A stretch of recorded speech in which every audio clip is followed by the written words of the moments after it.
जैन जी, आपके साथ फिर से शुरू करते हुए, क्योंकि सर ने दुबे जी के पास जाऊंगी, वो कह रहे हैं कि कुर्सी बचाओ बजट है, क्या है नहीं है, लेकिन जो सबसे बड़ा बूस्ट है आपकी नजर में क्या है? बहुत सारे बूस्टर शॉट आए हैं इकोनॉमी के लिए, लेकिन जो आपने स्टार्टअप की बात की, मैं कहता हूं कि ये बहुत ही महत्वपूर्ण काम है।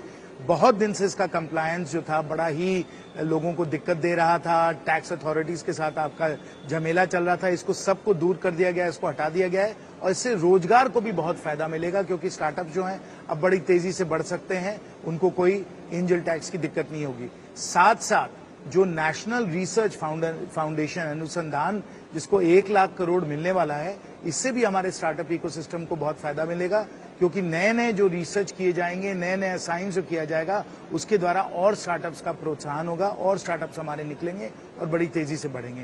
तो ये सब कुल मिलाकर देख लीजिए, मुद्रा में भी जो कह रहे हैं कि आपको और लोन मिलेगा, आपको एमएसएमई को भी और जो लोन मिलेगा, इन सब से हमारी स्टार्टअप इकोनॉमी जो आज विश्व में तीसरे नंबर पे है, तीसरे नंबर पे हमारी स्टार्टअप इकोनॉमी, इसको स्टार्टअप इकोनॉमी की बहुत जबरदस्त प्रोत्साहन मिल रहा है।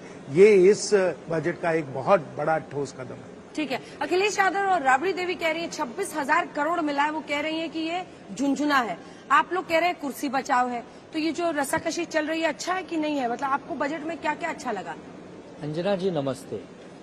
देखिए, ऐसा है कि एक कागजी बजट है, एक कागज है, उसको आपने पढ़ के सुना दिया। देश की जनता खुशियां चाहती है। हम सुनते हैं कि हमारे भारत देश में घरों का एक बजट होता है, अगर घरों को घरों से मिला दें तो देश बनता है। हाँ। अगर घर का ही बजट बिगड़ा हुआ है, हाँ, तो देश का बजट कैसे सुधर सकता है? एक बहुत पुरानी कहावत है ना कि आमदनी अठन्नी खर्चा रुपया। अगर घर में 4-5 लोगों का परिवार है और उनके जीवन में कोई बदलाव ही नहीं आ रहा पिछले 10 वर्षों में, न उनको उत्तम स्वास्थ्य मिल रहा है, न उत्तम शिक्षा मिल रही है, जिन घरों में अगर टमाटर 100 रुपए के पार पहुंच जाए और टमाटर की लागत होती होगी 3-4 रुपए, किसान जब उसको उगाता है, और वो कौन सी सरकार है कि जो आपके घर में थाली में लाकर परोसती है तो 100 का आंकड़ा पार हो जाता है? तो अंजना जी आप एक बात बताइए, एक कागज का आंकड़ा हमने पढ़ दिया और वो जमीन पर उतरा ही नहीं। वो पूछ रहे कि मोबाइल और सोना तो सस्ता हो रहा है, प्याज और टमाटर क्यों नहीं सस्ता हो रहा है? क्योंकि आपको रोजगार मिलेगा और मध्यम वर्ग को कमाई ज्यादा मिलेगी, जो हमारे युवा हैं उनको और अच्छा ट्रेनिंग मिलेगा।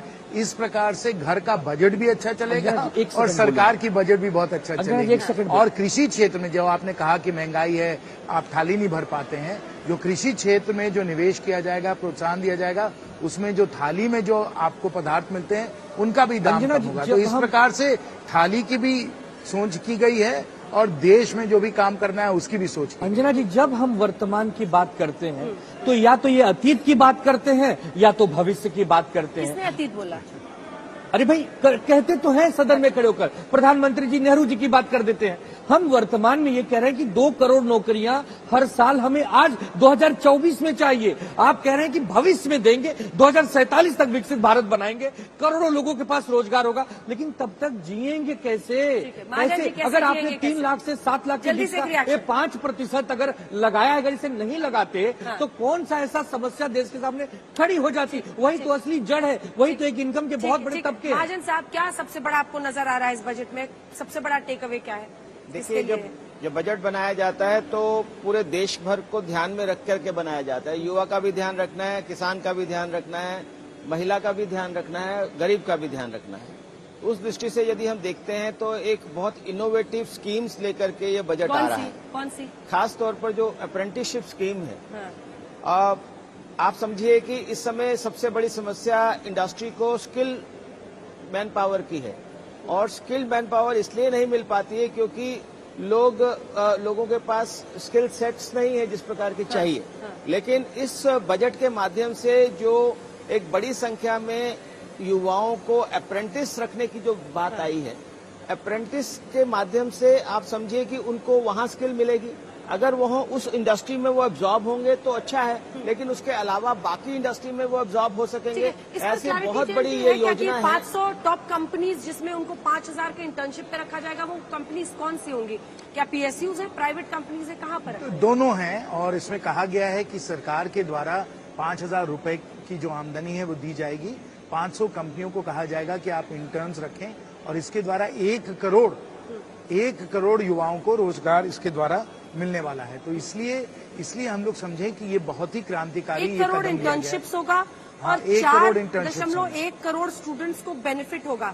ये वित्त मंत्री क्या कह रही थी, ये समझ नहीं आया। नहीं, ये इन्होंने कहा कि अगले 5 साल इस पे 1 या 2 लाख करोड़ का खर्चा होगा और 1 या 2 लाख करोड़ के खर्चे से आप सोचिए 1 करोड़ लोगों को इससे लाभ मिलेगा। और जो जैसे अभी अश्विनी जी ने कहा कि स्किल सेट्स हम लोगों को तैयार करने हैं जिसमें कि लोगों को फिर सरलता से रोजगार मिले, ये स्किल सेट्स आपको इंटर्नशिप में तैयार की जाएंगी, इंटर्नशिप्स में ट्रेनिंग की जाएगी जिसमें फिर रोजगार के लिए सब लोगों के जो स्किल्स हैं वो तैयार हो जाए। ठीक है।